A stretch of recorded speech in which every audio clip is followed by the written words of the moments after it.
ఇది ఎన్నికల కమిషన్‌కి కనిపిస్తలేదా? అంటే ఒక గ్రామ పంచాయతీ పదవికి ₹1,00,00,000 పెడుతున్నారంటే వాళ్ళు అంటే ఎట్లా ఉందంటే ఉన్నోనికే అంటే సర్పంచ్‌గా ఉండాలా? అంటే లేనోడు ఉండొద్దా? అంటే ఇప్పుడు వేలంపాట ఏస్తే అక్కడ ఎవరి దగ్గర డబ్బులున్నాయో వాళ్ళు సర్పంచ్‌గా అవుతారు గదా! Normal persons car. అంటే లేని వాళ్ళు ఏం చేస్తారు? ఇట్లా దిక్కులు చూసుకుంటా నిల్చోవాలాడ. అంటే ఒకవేళ ఈ వేలంపాటల సో, అంటే ఎవరు డబ్బుందో వాళ్ళే అధికారంలో ఉండాలా? అంటే సర్పంచ్‌గా ఎన్నుకుంటారా?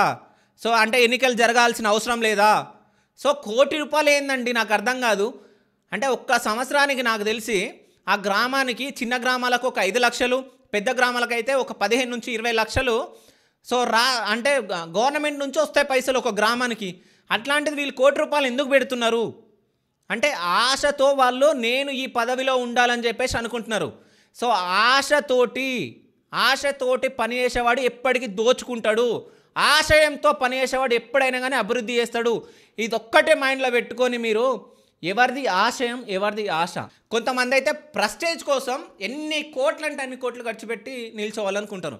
ఏకంగా సో, ఖమ్మంకి సంబంధించిన ఒక కాంగ్రెస్ నాయకుడైతే ఒక ఎకరం భూమిస్తా అంటే మొత్తం గ్రామానికి ఒక ఎకరం భూమి ఆయన ఏదో అభివృద్ధి కోసం అని చెప్పేసి ఒక ఎకరం భూమిస్తా, ఇంటింటికి మినరల్ వాటర్ అందిస్తా 5 సంవత్సరాలు.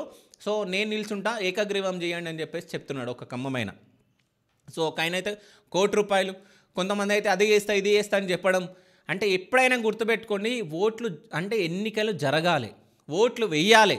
అంటే ఎవరికి ఎక్కువ ఓట్లేస్తే వాళ్ళు సర్పంచ్‌గా ఉండాలి. అట్లాంటిది ఇప్పుడు ఎగ్జాంపుల్ నేను ఒక విషయం చెప్తా మీకు.